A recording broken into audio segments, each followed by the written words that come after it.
Hey guys, what is up? I hope you guys are doing good. I needed to take a couple minutes today to talk about the craziness that was yesterday. LeBron James signed with the Los Angeles Lakers, 4 years, $154 million. That is a lot of money, and like we all knew it was going to happen, which is why I don't understand why I'm so shocked by it. But that is such a huge twist to the NBA. All of a sudden the East is wide open.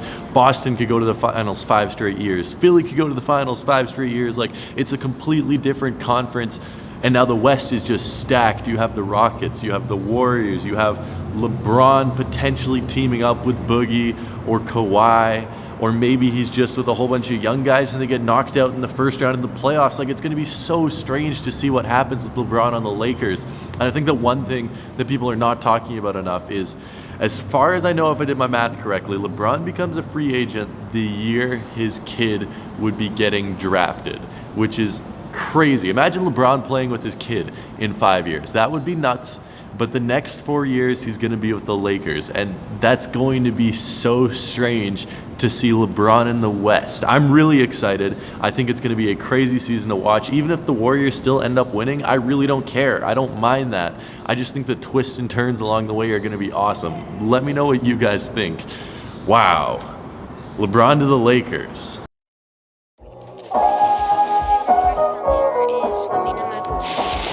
Oh, summer. It sounds good right now after what we just experienced, doesn't it? Grilling out. Okay, so I actually got a package from New Balance back at my dad's house, and I'm back in the sneaker room to unbox these. I have no idea what this is. I don't think New Balance has ever sent me anything before, and I always wonder how these companies get my address.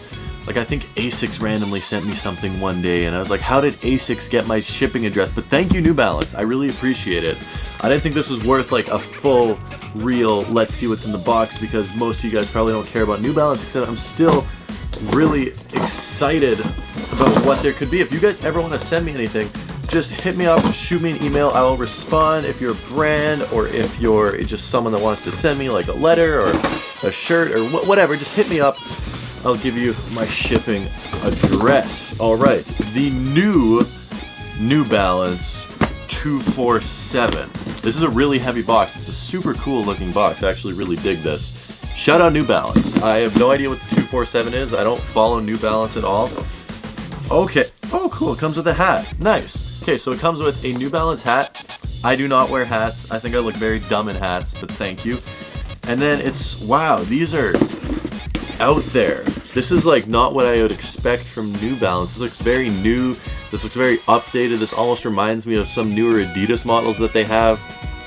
I like the colors. It's black, orange, and Volt.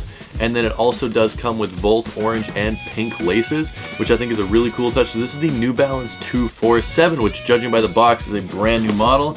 There's a little card here that says the 247 V2 is a contemporary evolution of the original 247. Okay, so this is a contemporary version of the original 247. I know nothing about New Balance models, but this does look very updated, very new, very fresh. In terms of me buying this probably isn't something I pick up off the shelf and buy, but definitely if I had this sitting by the back of the door, this is a good throw-on shoe for me. I'd guess these retail for maybe $120. I'd say probably between $110 and $130 for the retail price point of these. The material's good. You have like prime knit, leather, neoprene. I like the color. The bottom looks really, really cool as well. New Balance, I really appreciate you sending these out. This isn't something I ever would have picked up from the store, but like having these in hand right now, I actually think they're pretty cool.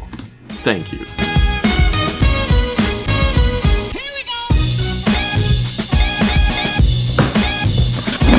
So those New Balance are nice, except this month has so many pairs of sneakers coming out that I just really, really want to get. Next weekend, there's the blue and the white Jordan 1s, which are really, really nice. Like, I really like those, and I'm definitely going to be picking those up. There's also the tan pair of the Justin Timberlake Jordan 3s, which is something that's obviously going to sell out quick if I had to guess. I'm not really feeling those ones, except it's still something that I'd love to check out. And then one that I'm so excited to get is the Nike React Element 87s. Those things look so cool. One of the best new Nike sneakers of the year. But the shoe that I'm really interested in and probably the most excited about for the month is the Yeezy 500 in the triple black colorway, but for whatever reason, everyone is hating on them. Like, they are hating on them, which to me is proof that the Yeezy hype is just really dying. I know the 500 has never been a hyped model, but it's a blackout Yeezy, and just no one seems to care about it. They're saying it's the worst Yeezy Adidas has ever made, and I'm seeing that all over the place from a bunch of YouTubers, a bunch of blogs,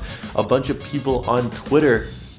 Apparently it's just the worst Yeezy ever made. Now, I'd have to disagree. I think it's sick. I think it's the best 500 colorway, even above these Desert Rats right here, and I really do like these. These ones really grew on me, but at first, I honestly didn't like them that much. Now they've grown on me a lot, but I think the blackouts are just so much nicer, so much more wearable. You throw them on with a pair of black jeans, you are good to go, and I will 100% be picking those up when they come out this weekend. I just find it very interesting how people are saying it's the worst Yeezy that Adidas has ever released. So I want to hear from you guys. What do you think of the Yeezy 500? Do you think it's a great shoe? Do you think it's a bad shoe?